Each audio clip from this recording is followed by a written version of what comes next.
Welcome!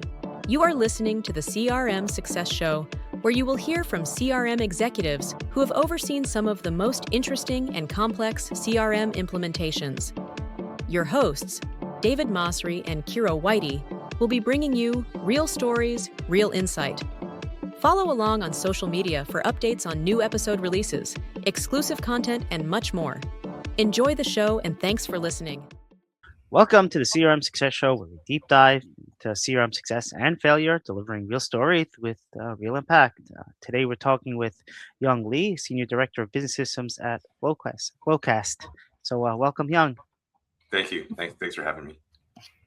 Hyung, great to have you on the show today. Why don't you start by giving our listeners a quick overview of your background in the Salesforce ecosystem, please? Yeah, I've been doing this for a number of years. Was formerly an employee at Salesforce a long time ago. I think that's kind of how it started.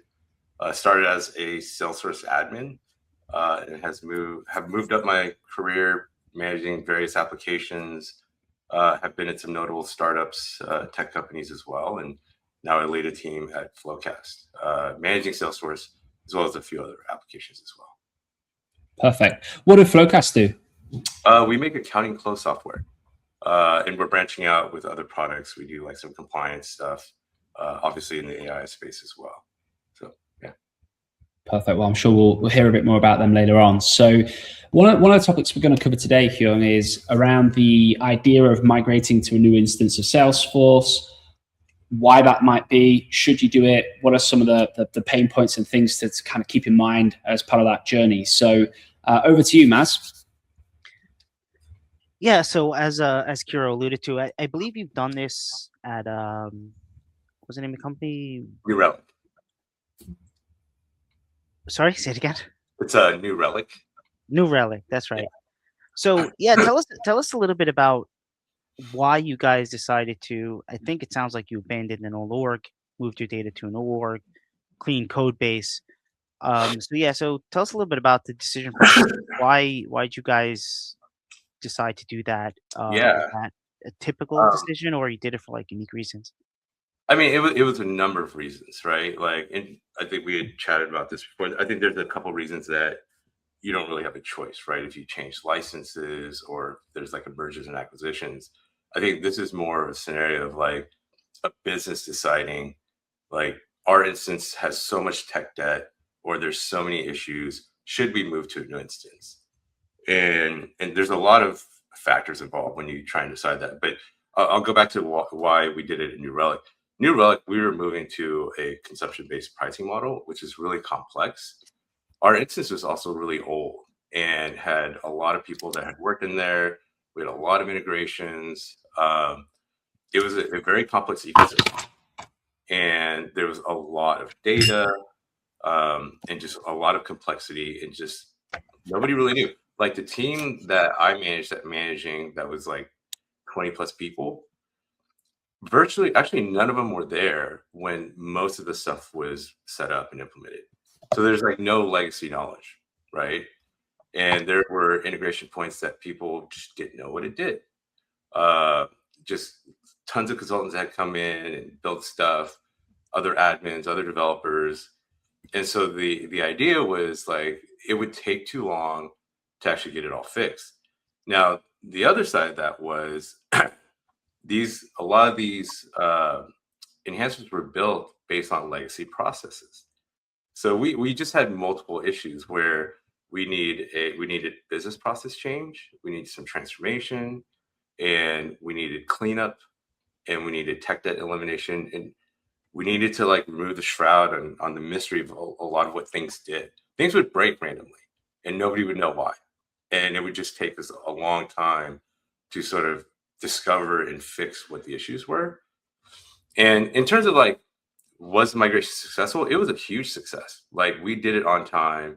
We did it successfully. I mean, the planning process was really intense. I mean, we spent over a year planning it, right? And we had incredible stakeholders from an executive level that understood how to get it done. So from a completion perspective, it was very successful. Now, I think post-implementation, myself and some colleagues have chatted, like, Was it ROI there? We're not sure, like, and we can talk a little bit more about it, and I'll throw something out there to you guys later about sort of like the challenges of like doing more of a tech debt cleanup, longer tier approach and some of the pitfalls of that versus like this big bang approach.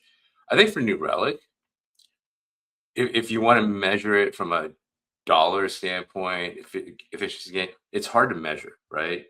But did they need it? I think so. Like there was so much like business process transformation that was needed that there's a cost that I don't know that you can associate, say, dollar per dollar, this is what we got to the change that happened, if that makes sense, right? That's what Yeah, we would say. I'm not sure that the ROI is there, like it was more of there's a human factor that needed to be addressed from a process standpoint.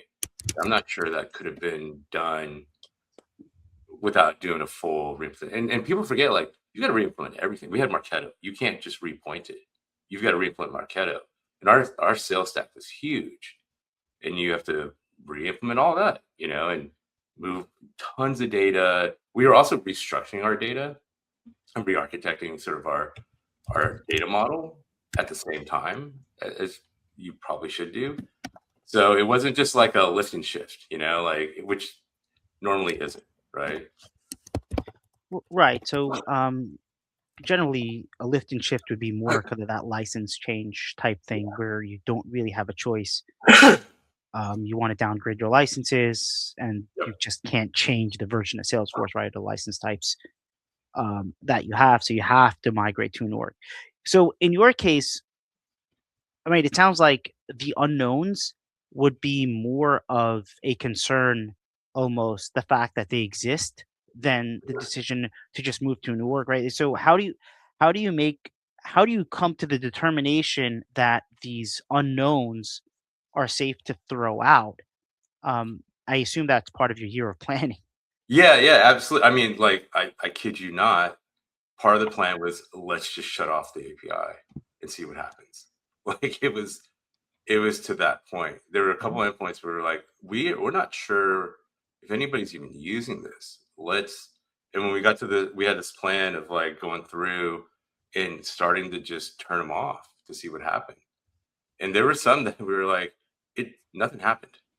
Like literally it had been set up 7-8 years ago and had just been running and nothing was documented, but there were so many of those that like the amount of time it would have taken, it would have just taken so long and so much time, when at the same time, remember, we're going through a transformation as a business in terms of our go-to-market strategy, right? So it was just sort of like this perfect storm of things that needed to happen. I won't name the name of the company, but I was in discussion with another company who was considering the same thing. Slight competitor, I would say, bigger than us, that actually decided to do a 7-year cleanup plan versus doing a full reimplementation. There's a huge cost from a resource standpoint too. Like I think people underestimate how much time is involved in getting something like this done, like decision making, like every when you think about like code that's written, right, you need to categorize it. Let's say it's just like you have like Apex sprawl, and you've got to sort of document what each like trigger class does, right? And then if you want to re-architect, you have to really understand the process behind it. That alone takes so much time, right? And so like it involves like every team. And so for us, because it was such a big endeavor, I mean, we did quota relief. I mean, we had to go to the board. All the execs were involved. And again, like thankfully, we had incredible exec support, which I think was key to its success. But because this was like kind of like not a have to, like the license change, like it was more of a business decision. If you don't have that, like it could lead to disaster, for sure. Then, I mean, think about it, like let's say you live in a home, right? And you're like, we want to move, but you hire a developer and they're going to build a house. How many things can go wrong with that developer? Contractors are late, permits are late, you get the wrong framing, they put in the wrong electrical system, right? They put in the wrong wiring, and then it gets delayed and delayed. It's the same concept, right? And except now it's not just you and your wife, it's like your in-laws, your friends live with you, like 1,000 other people live with you, right? That all need to move over, that all want different things. And so like this is why I think a lot of people underestimate the amount of resources that are required from a time perspective of just people meeting, right? Not to mention the actual technical aspect of things. So,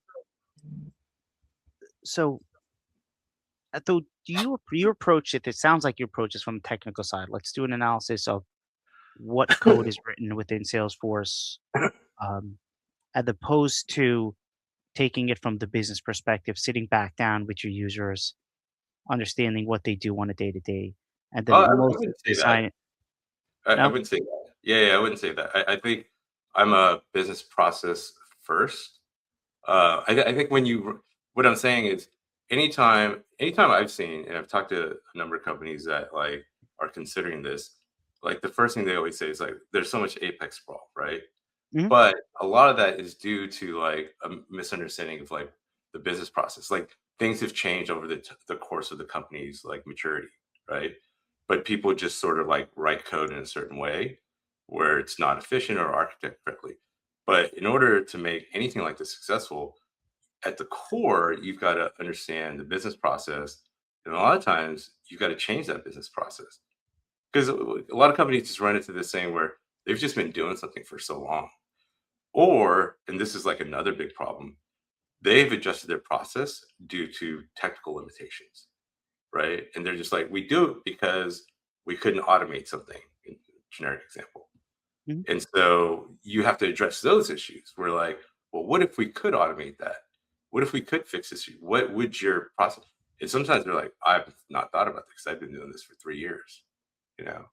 So that again, that also takes so much time, right?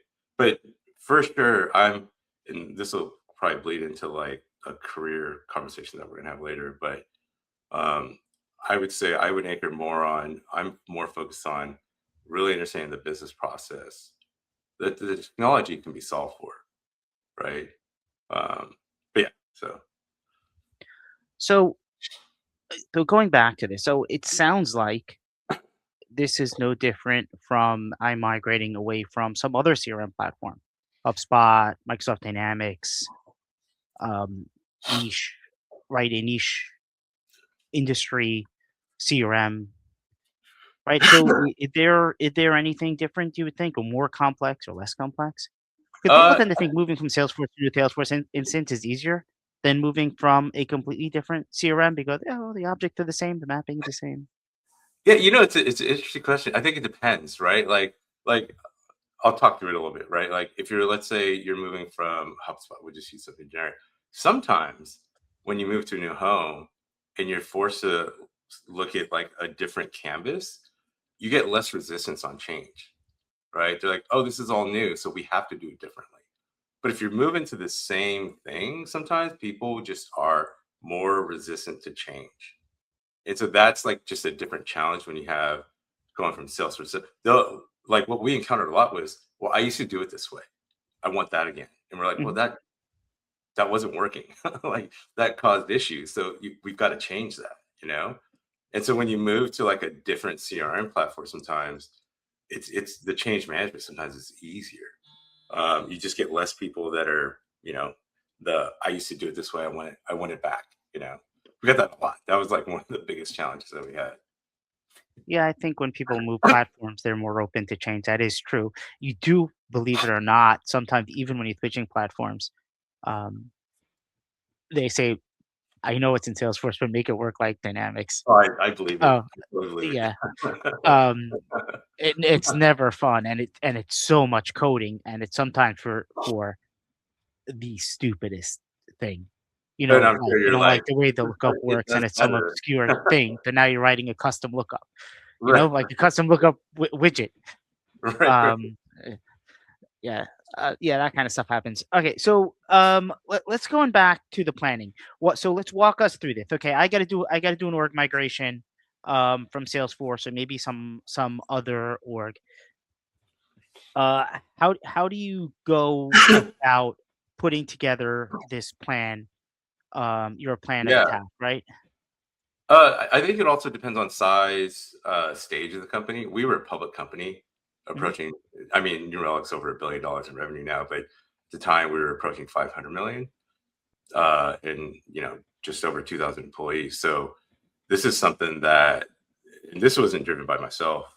This is driven by an exec who I think, like, from a visionary perspective, like, had really strong opinions and I think understood that we need a radical change.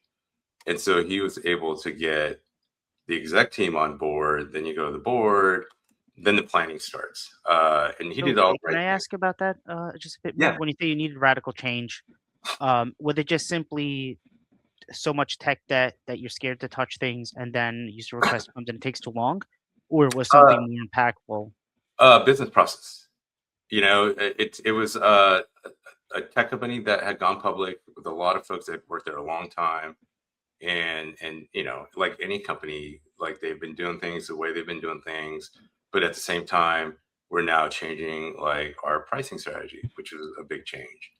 And some of the processes that we were following needed to change, right?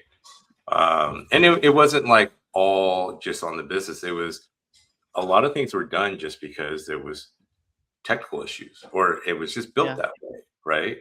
And but you're so busy and you're so focused on growth that it is hard. And this is why I say, from a dollars measurable ROI perspective, sometimes it's hard to quantify, like, yes, this increased our revenue or saved it. You know what I mean? Like, No, no, I 100% get it. Just sometimes just the sanity of knowing that they think gonna break, so I can sleep at night. I yeah, don't have someone to say, yeah, look, I completely get the headspace part of it. It's not all dollar than cents. It's I can focus my worry, let's say, well, I mean, to like, can something you else. imagine like a 7-year plan of like, hey, periodically something's going to break and I'm going to start taking away stuff that you're used to for Right. like 7 years. Like, eventually, like, people are just going to potentially get grumpy unless you, and I'm sure you can like mitigate some of the disruption that happens. It's probably actually less disruption and probably infrequent for that to happen. But I mean, that is a possibility, right? And the change management is just like drawn out much longer, versus sort of like a big bang. Yeah, it's harder because you're in flight also, and that leads directly to my next question. I do want to finish your plan. I'm sorry for cutting that No, off. it's okay. So this is the big thing, right? I got to change my pricing model. It requires a serious system change. Okay, so now what do? You're going to tell your executive board, yeah, we got to migrate to new CRM org. That's a 2-year project. Please put your pricing strategy on hold for No, two no, the years. pricing strategy like that continued. That did not get on hold. It Of was course not. more. It was more explaining the cost if we don't do anything. Explaining that to the board, and I'll take zero credit for that. That was all the exec that drove this, that was able to do that. I think from a business standpoint, I think luckily this person had a bit of an engineering background, so really understood the challenges that we had, and so he was able to really convince and articulate the pitfalls of not doing this, from a business standpoint. Um, and so he was the one that, like, you know, did the amazing job to convince all the other execs, the board, obviously all the sales leaders, all the CS leaders, everybody, right? Um, and so that was like the first step, getting all the decision makers, all the key people bought in, and so obviously you'll get budget, you'll get any relief on like resourcing. I mean, it was a costly venture, you know. Yeah, Uh, yeah, pretty much. So, so what did you do? Like you modify the current org for the pricing change while you're redesigning the new we one? did, we did actually, yeah, yeah. We implemented usage in the current org, and then like none of that slowed down. And then we did a full migration, um, and that was, yeah. I think the moving of the data was what took a long time. I mean, configuring the new instance took a while. Setting up the integrations took a little while. Um, but actually moving the data, actually migrating Marketo also took a long time. Uh, that it just like the sync took so long just because we had so much stuff. Like there was a span of a week where we couldn't use it basically. Yeah, migrations are not Yeah. good. All right, yeah, let's hop back to the to the plan. So let's walk and through then like once we got exec green light, it was meeting with the Salesforce exec team. I mean, I could, we hired a consulting team. They brought in all their architects. This is not something that like we internally did all of our own planning on. Like we hired somebody. We hired some notable folks that have been in the industry a long time. Luckily, again, this exec had a lot of connections. And so we got like the big dogs at a certain consulting company and a bunch of execs from Salesforce to sponsor us. We were a strategic client at that time too. And so we spent months and months planning. We at one point when we did a lot of internal planning of like, okay, what is it going to take? What do we think it's going to take? Like, who needs to be involved? Like, how much money? And then we would engage with the consulting company and getting proposals like SOWs, kind of your traditional like SI engagement, right? Takes a little bit longer because the scope is so much larger. Meeting with each and every vendor in advance, like meeting with Marketo, learning that you can't just repoint it, and meeting with other customers. I mean, we met with a number of other customers that have done it. Some of it helpful, some of it not. Like somebody, I think we met somebody with AWS who basically did a lift and shift, and I was like, we're like, why'd you do that? And they're like, oh, there was just like some code sprawl or something. Like his actually didn't make sense, but it was like super easy and successful, and it wasn't like a license change or like an M&A. But for most, their use cases and their instances were a little bit smaller, so they didn't feel as much pain. And obviously, Salesforce, that's who they're going to connect you with, right? Like the successful ones. So we did that, met with customers, met with all the vendors, and that actually takes months and months and months, right? Because you're talking all your cadence tools, your enrichment tools, like what does it take? Licensing. At the same time, you're also dealing with like renewals, like the sales team is still like acquiring new tools, and there's like the business is still running, right? None of this stops. So you're learning for each and every vendor, like how do you re-implement? Can we repoint? Do we get a new instance? How do we migrate all the data? How do we remap?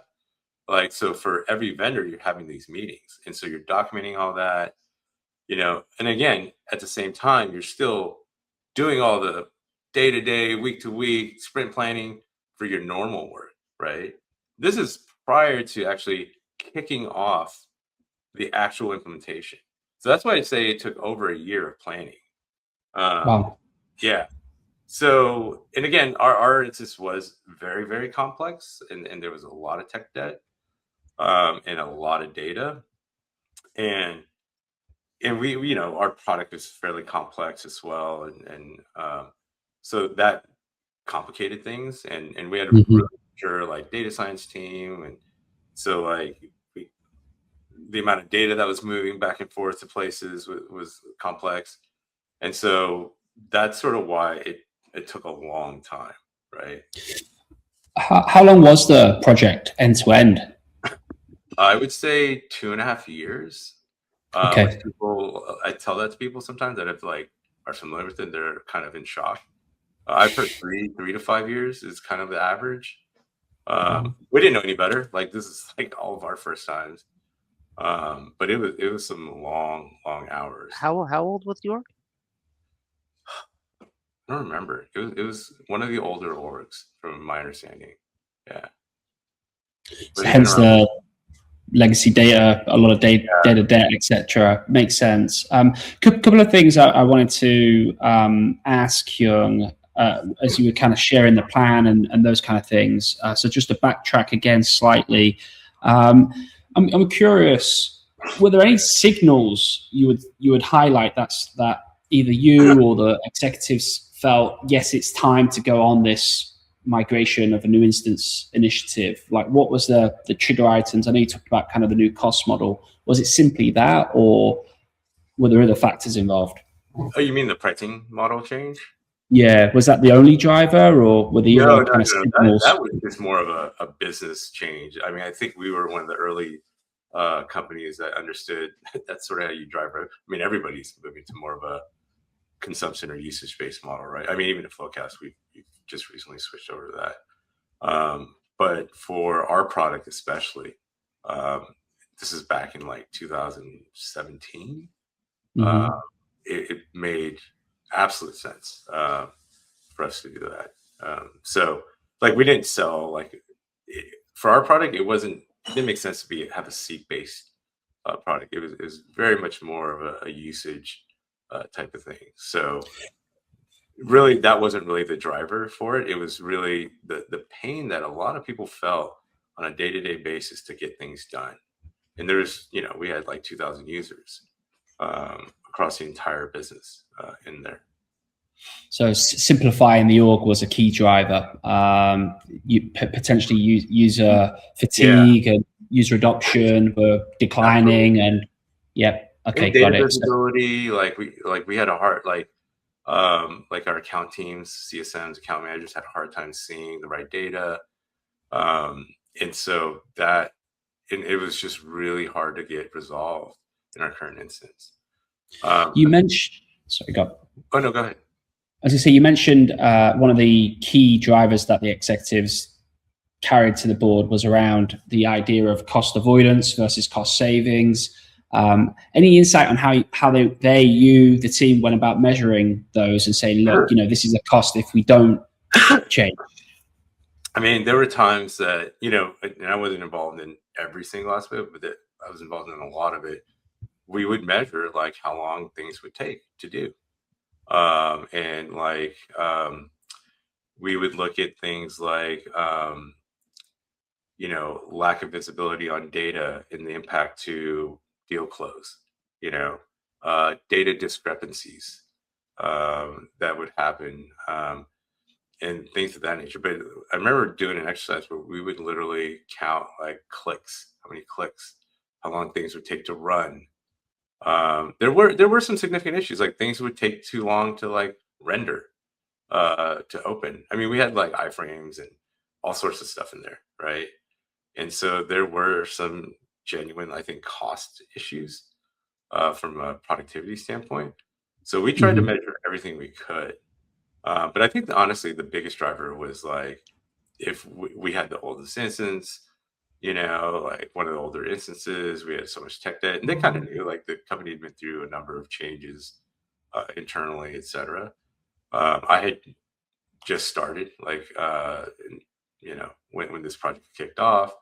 So like our team was pretty much almost brand new. And we had hired as we went along too, which is kind of crazy. Like I think we started with like 3 or 4 people. By the end of the project, we were like 20 plus, just on the go-to-market side for systems. So yeah, we were like hiring people mid-project, like we need help. But yeah, it wasn't like the pricing model per se that really drove that change. It was more just the impact of all the system issues that we had. Understood. Okay, if you had to do this again, and maybe you will in the future, I would like one thing you would repeat and one thing you would do differently. I probably won't do this again in the future. Not bad. I'll be honest, like I would dissuade, unless it's like absolutely you walk in and it's just like monumentally disastrous. I would honestly persuade like companies not to do it. Like it takes so much. Having gone through it, it takes so much. Like, let me put it this way: like if you have a newer company that has a young instance of Salesforce, they're like, it's too complicated, can't figure it out. Guess what? Like, because you have a newer instance, you probably have less data. It's probably going to be easier to clean up, right? But like, if you don't have the right staffing, it may seem impossible. But those are easier to clean up, right? Now, if you have an older instance that's just like cleanup's going to take years, right? Well, those are even harder to re-implement. like, so like, and I don't know that like personally, if I would want to be on that journey again to like re-implement. would I be open to doing the cleanup? Yeah, like that's something that you can plan for, do an ongoing basis. It just again, like especially in this economy now, like the money you would have to spend to do it, like I don't know.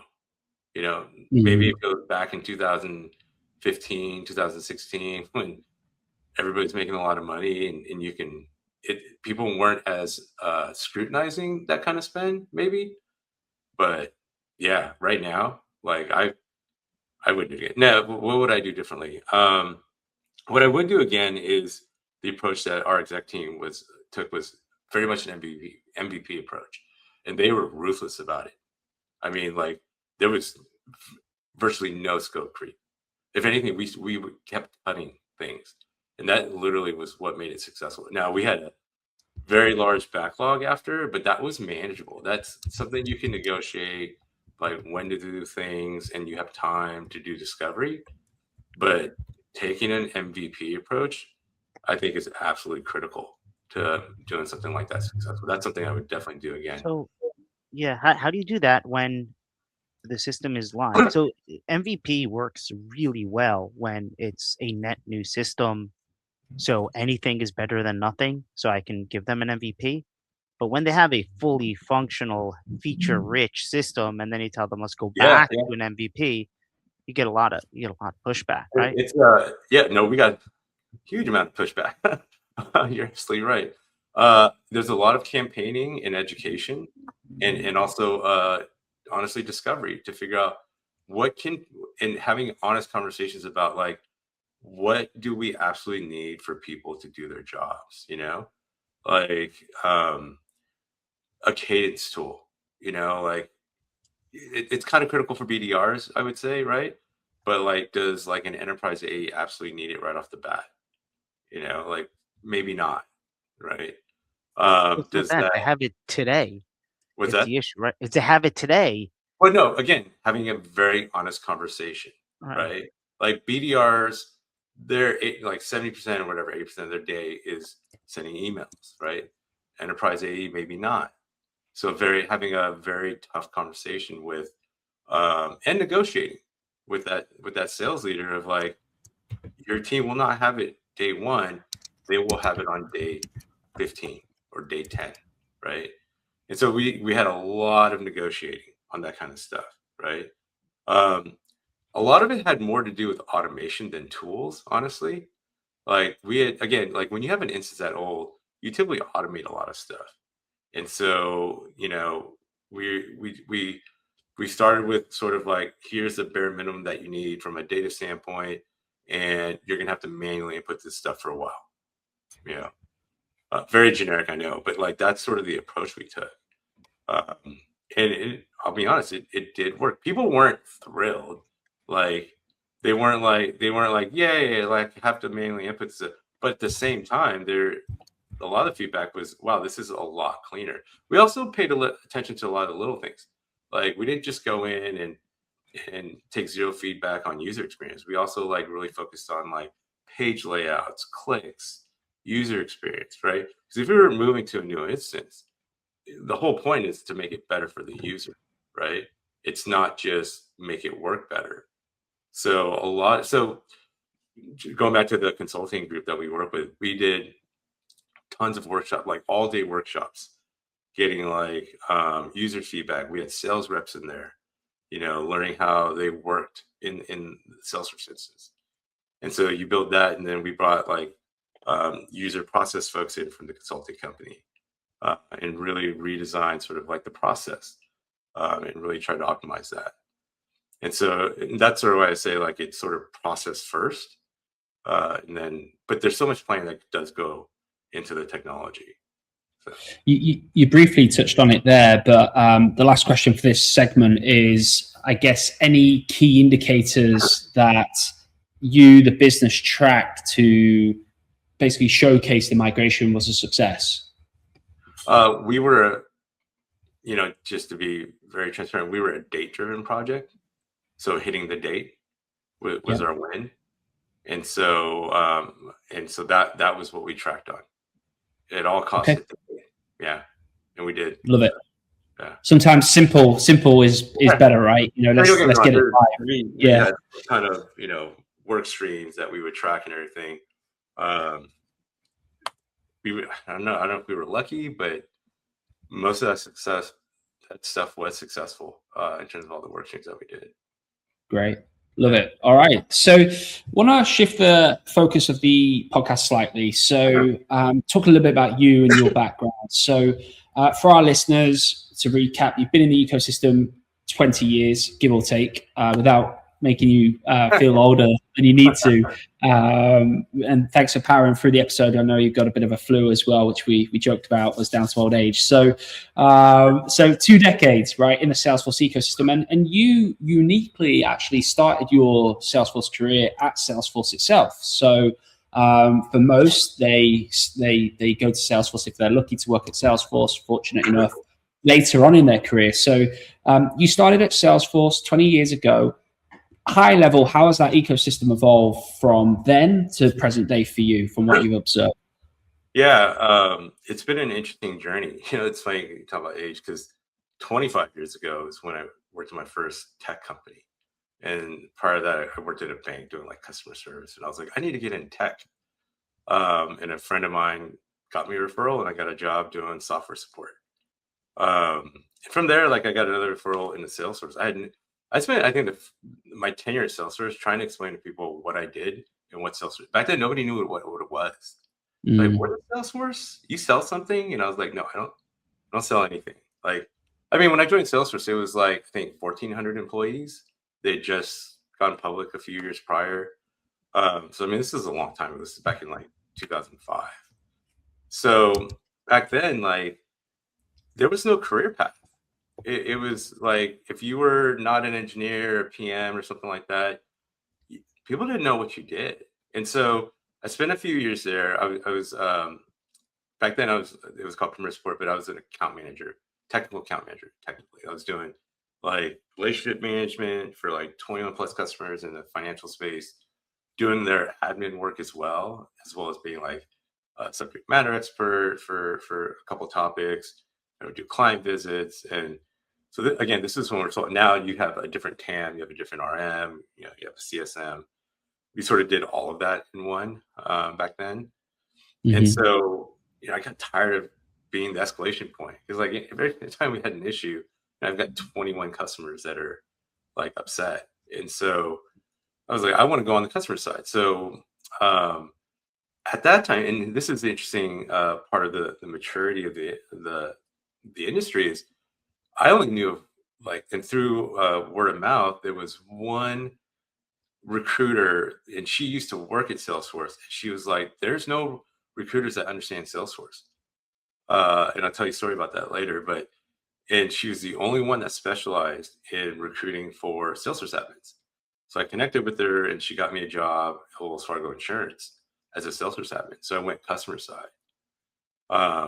And even at Wells Fargo, I think my title changed yearly, because nobody knew. And here's the crazy thing.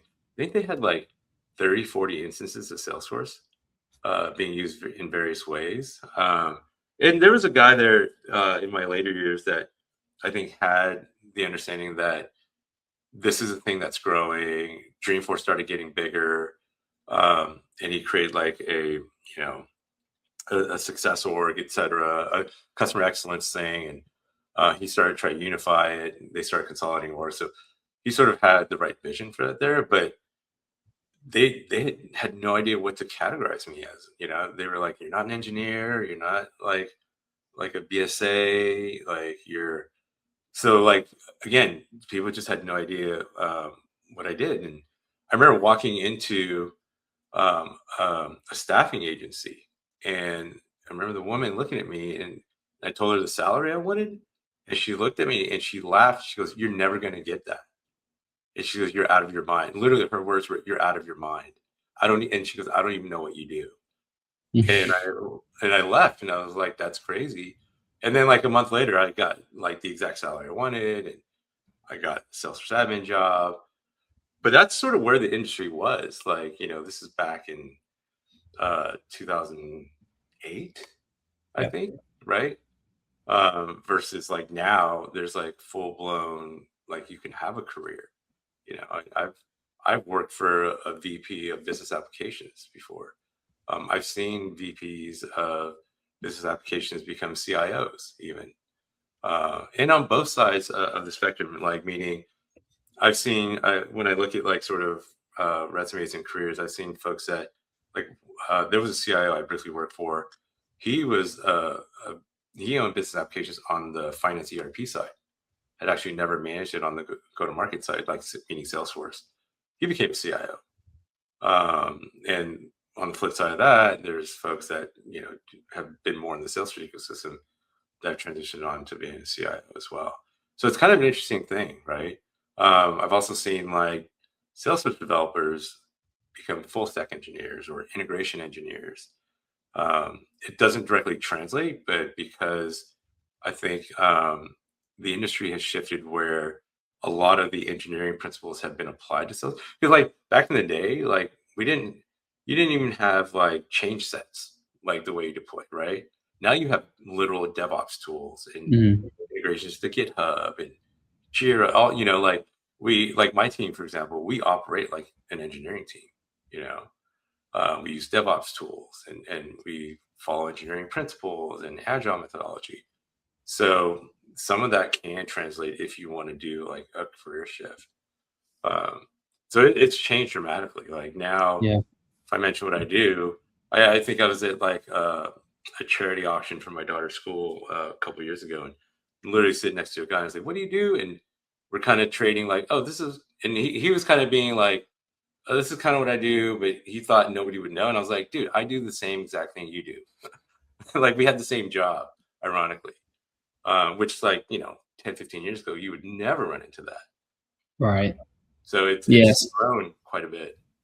So you've got defined careers, you've got the opportunity to make a full career in Salesforce, like, has been the core focus for you over the last 20 years. It's taken you to places, like Uber, for example, and, a bunch of different SaaS software companies in the Bay Area, a stint at Shopify as well, and currently at FloQast. So, but also I like what you're saying. It's a lot more, it could be used more now to even transfer outside of the Salesforce domain in terms of skill set, right? You talk about software engineering. Maybe you might start as a Salesforce developer, but then end up in full stack software development. And who knows, go on to be a CTO at a company. So more defined now than perhaps when you started out. Any other differences you observed in, obviously more recognition and mainstream kind of, people being aware of what Salesforce is, even to your point, my mum saw a advert with Matthew McConaughey on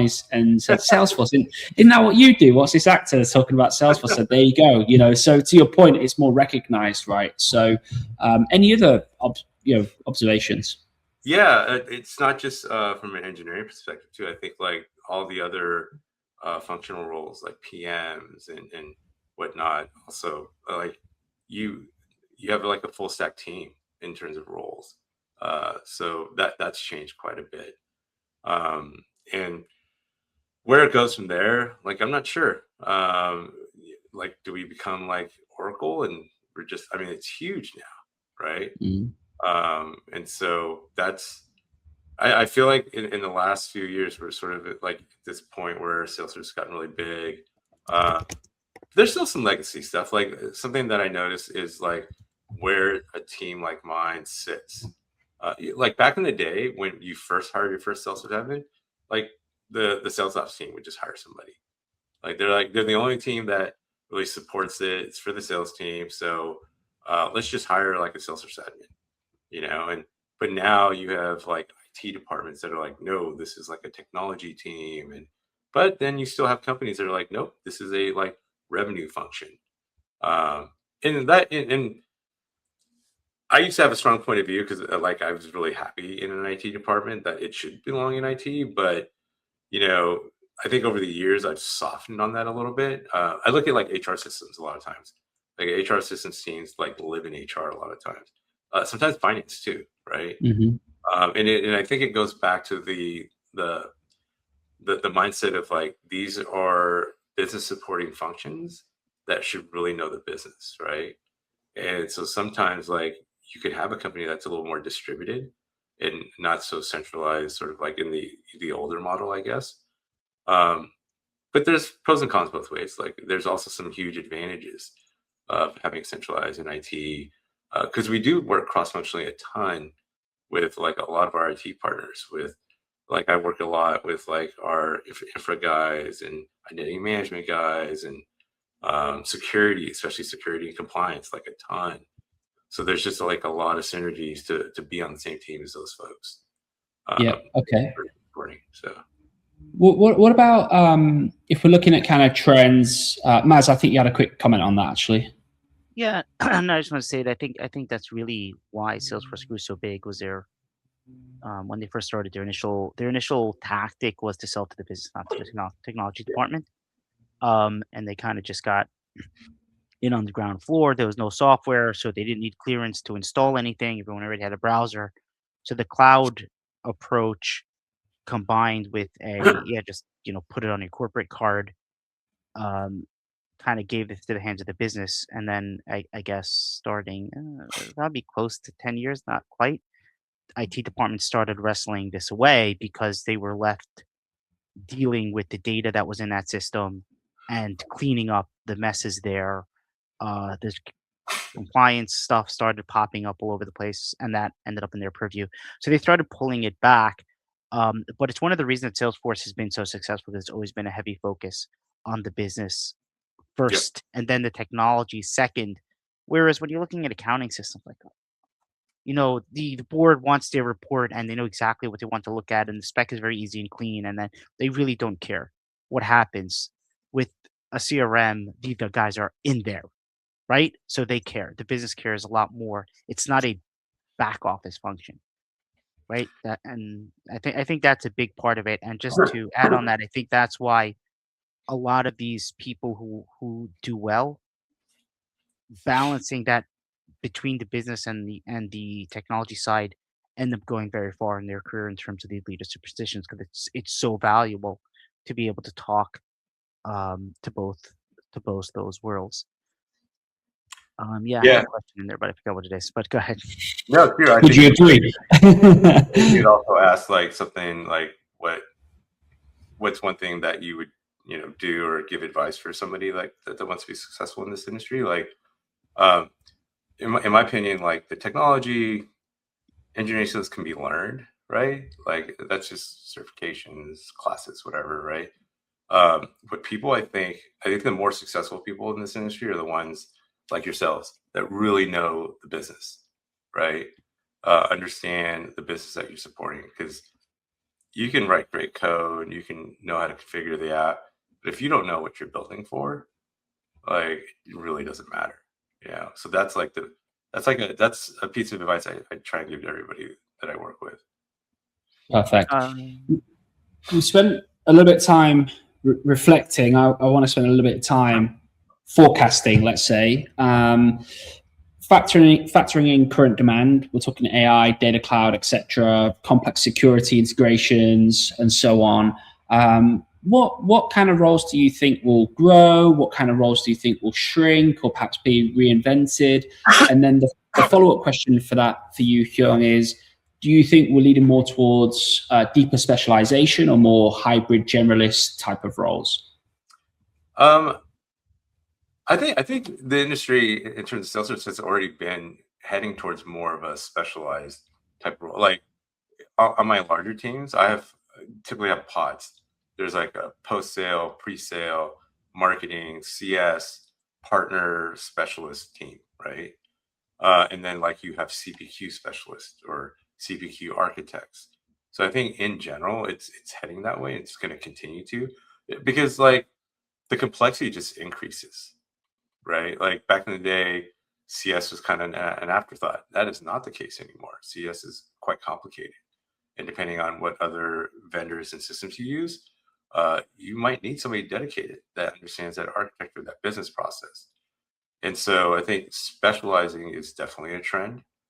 Another thing is with all the AI stuff, like I haven't seen it hugely impact our industry yet.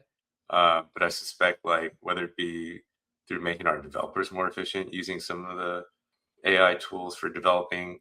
I'm not sure that like the Salesforce AI product, for at least from a sales perspective, is ready. So I haven't really seen that make a huge impact yet. But from an impact to like a team that supports Salesforce, I haven't seen like any trends in terms of like how that's changing yet. It's also kind of tough right now here. Like if you think about it, um, where the economy is, I think everybody's just so focused on like saving money that Mm. in terms of like innovation and changes from a career perspective and that type of thing, it's kind of clouded by the fact that like everybody's just trying to be efficient and save money, right? So kind of a tough time to say this is where I see it going, because what I see happening now is just everybody's just trying to save some money, like the wallet's tight. On that topic then, Hyung, what about like one of the trends we've seen has been where businesses don't have the luxury of admins, BAs, PMs, engagement managers, and so on. They've merged certain skill sets together. The most common I've seen has been admin roles have become less about tickets and fixing tickets. It's become more of like that business analyst, business product owner, partner to the business. Do you think then, therefore, in this cost saving broader economy, again, there are exceptions to every rule, but do you think you'll see more of that? Like if you're planning your org chart for 2026, you're going to merge those skill sets. I'm in that situation now. Like when I started as an admin, I was a BSA, a PM, an admin, the security representative, like everything, right? Like I was one admin for 1,000 user org, right? Yep. And then we borrowed a Java developer to become our Apex developer, and he learned Apex. That's all we had. And then you fast forward a number of years, and I had a BSA, I had a PMO team, BSAs, TPMs, product owners. Now I've got a manager, 2 admins, 2 devs, and 1 architect. On for the Salesforce side. And there's no discussion. I have 0 headcount for next year. Like we're not hiring any BSAs. And so I don't think it's a trend of where like the industry is at. I think it's just more of a reaction to like the economy and the cost cutting. Yeah, I think I know something we spoke about in the past offline, but we've been busy this year in particular with the emergence of the nearshore market, and that's mainly cost driven, right? Consolidating US based hires to get 2 for 1 basically in LATAM, for example. That's a big trend at the moment. Okay, so I guess it's not all doom and gloom. So keen to point that out. But for people planning their careers in the next 12, 18 months, as a leader that's hired hundreds of people in the past and will continue to hire in the future at some point, I'm sure, what skill sets would you recommend professionals kind of fine tune and hone in on to stay relevant in this 2026 job market? Yeah, just to tack onto that question, Yeah, because you alluded to it before. Do you think the market is moving a little bit back towards jack of all trades over specialty? Yeah, I would say so. Just because like you don't get 4 headcount anymore. You're I know somebody that kept losing headcount, like existing headcount every year.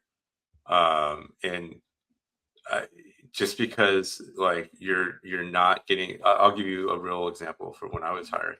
Like when I had a larger team, like I was hired for like a Salesforce. I'll use Salesforce admin as an example. Hyper focused on just their technical skills. Were they a whiz at configuring? Did they know every aspect about the platform? Like that's all I was concerned about. And then we'd get feedback after the panel. They're like, best communicator, whatever. Like, don't worry, we've got Josephine that's gonna like rock the requirements, and she can talk. She knows how to talk to the admin and whatnot, right? That was not the case at FloQast. Like if we were gonna hire somebody, we needed somebody that could communicate, that could understand requirements, that could engage with the business. What was their personality like? To Maz's point about the jack of all trades, like, are they organized? Like they're not gonna get PM support for small implementations, right? And it's just because of a headcount thing. Like, now, are they a true BSA? No, they're not. But they are going to need more of the soft skills that I probably wouldn't have looked for in the past. And that's just sort of the situation we're in. And we're as a company, we're doing really well, but we're just being very cost conscious. I think I hear that a lot from candidates. One of the frustrations is, those that maybe are having a bit of a tougher time seeking new roles. It's like, the biggest thing is they feel like these customers are looking for unicorns, right? And especially we've kind of been spoiled, in 2021, 2022, where, it was send a resume, they're hired kind of almost, right? Maybe one quick 15-minute telephone call or something. So I guess for those individuals that might be struggling a little bit more, soft skills, right? It's a term that's thrown out all the time. I've had it as feedback. We're looking for somebody with stronger soft skills, communication skills. I get what that means, and these people get what that means. But what does that mean in reality, right? Is it they're better interviewers? Is it they're coming more strongly referenced and recommended through mutual connections? Anything you would look for from a package soft skill perspective? References after the fact, probably somewhat important sometimes, but I think it is the communication skills. I mean, I know that's a very generic thing. Do you know how to talk to people? Do you know how to show empathy? Can you manage tense situations? Can you manage like unreasonable customers? I mean, I'll ask a question like, how do you manage like an outrageous request? You will get that. Give me 50 checkbox fields. How do you respond to that? Like, you don't want the person to go, you're crazy. You want the person like, oh man, like that sounds like a tough challenge. Like, how can I help you? Blah, blah, blah. Like, what is this for? Like, being someone that can figure out like, hey, how do I navigate the conversation where I'm still helping this person solving their problem without pissing them off, Yeah. Because like people are, like if you have empathy too, like, and this goes back to communication and also self-awareness. At the core, if you have empathy, you'll realize this person's asked for this because they have some pain somewhere. There's a pain point, right? It's not just the outrageous ask. They have something that they're struggling with. So then if you can take that point of view, you don't lose your temper, you can come off much more empathetic, and your communication skills are better. So when I say good communication skills, those are the things. There's some things that like that have to be learned or taught. Some people inherently have it, but the ability to ask the right questions and like speak effectively, right? Those are also all important. If you're somebody that is just abrasive, like you're gonna find it challenging, like frankly speaking, right? Yeah, it's continuous development, right? Maz, you got a question? Yeah, I was just saying that in today's world, particularly with email communication and ChatGPT, a lot of people using it to wordsmith. And that could help, except that when you meet them in person, they're like, Yes. I've been talking to all this time. I know I've definitely had ChatGPT wordsmiths because I'm a New Yorker, very direct and to the point. And then when dealing with people, let's say Midwest, they're not necessarily accustomed to that. So different. Yes, and you could just throw your email and say, anything offensive about this, fix it for me, and kind of just does that kind of stuff. Though I don't use it too much though, but it's interesting to see how that might lessen the need for a strong EQ, emotional intelligence.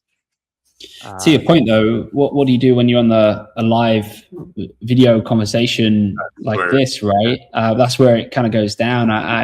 I've seen a scenario where everything's great over email, and you speak to that person, it's like you can't even hear a word they're saying, right?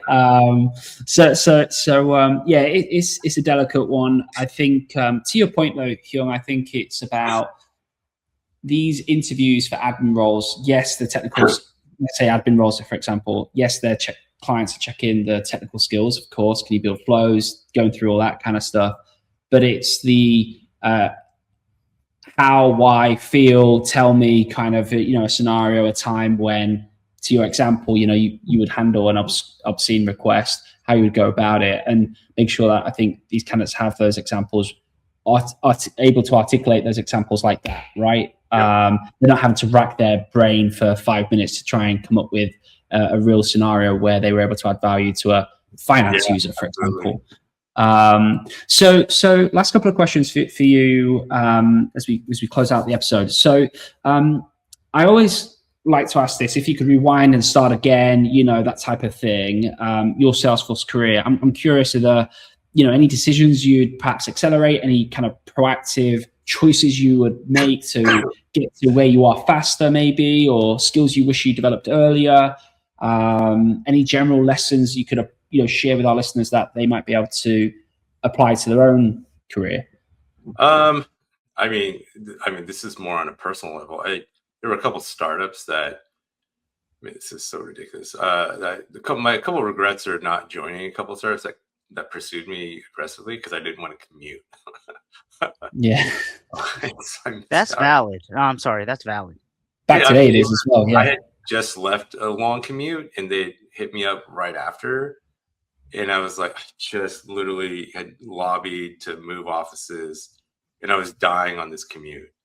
And they're like, jobs I turned down simply because I had to drive in Northern Jersey and it would cost $35 a day to cross the bridges between the Verzano and the Gospels. It's crazy, and I'd be stuck in traffic and it was so stop and go. I remember doing the math, like how many minutes a day I was losing in the car. And so, but in hindsight, like I was young, I was in my 20s. Like I should have probably thought about, like, if I was approached now and those companies were presented to me, I'd probably jump in a heartbeat. Right. Mm-hmm. These were like companies that had big IPOs, and that's actually why I took the Uber job. Like I'd known about Uber. Like I was a early adopter. Like I'd pay $25 to take, a short ride home in San Francisco because I was like, this is an amazing idea. Like I think it's going to be something. So I took like a huge demotion. I was like a senior manager, managing like decent sized team. Went back to being an IC admin to go work at Uber. I didn't know it was an experiment at the time either. I was like, this sales thing is like an experiment. So I was like, it's got to work. Else I don't have a job. I had a kid at the time. No pressure there. That's like my biggest thing. Like advice to anybody in this career now, like I would look more for like the opportunity if you're really early in your career. Like the advice I always give is, what can you learn from this role, right? And do you have an opportunity to learn and grow? Because if you're early in your career, this is not your last job by any means, right? This is the job that's going to set you up for your next step, right? And sometimes people lose sight of that over a really small amount of money. Like I've seen people take a different role that's going to pigeonhole them. There's no growth opportunity for just a very small amount of money. And I was like, you have a great manager over there on the other side. You're going to learn. You're going to do lots of stuff. You're going to touch everything. I was like, I would take that. And they're like, oh, but it's 10 grand more. And I was like, it's not that much, It's crazy because obviously you can imagine, I've seen that time and time again. And I think there's a few things on the commute piece that resonates, but mainly primarily, I believe it's, in the grand scheme of things, let's say the average person works 30 years, right?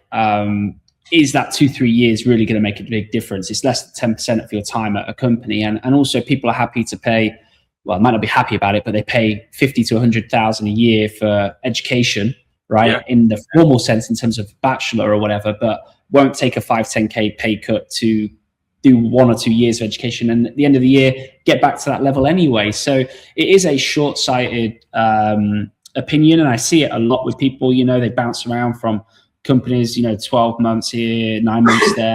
And it's like, they're all remote. And, I don't believe anybody can learn as well remotely versus on the job in person. Like I'm a big believer on that. And, there's obviously certain times in your career where you might push one way, lean one way or the other, but it is a big thing for 2026 is the return of office. And every week you see another big company, you know, hey, this is it, take it or leave it, you know, and happy to let their rock stars leave if they're not going to get on board with 5 days a week, right? So it's funny you mentioned that from, you know, 20 years ago, but it's all still a relevant topic today in today's market going into 2026, right? That kind of, you know, that commute, you know, I think you can see it negatively, like I'm losing 60 minutes or whatever, but, you know, there's other stuff you can do with that time. Call your loved one, you know, on the commute, or, you know, listen to a podcast or decompress. You need that mental separation from, we're all in our living rooms, right? You know, working 5 days a week. So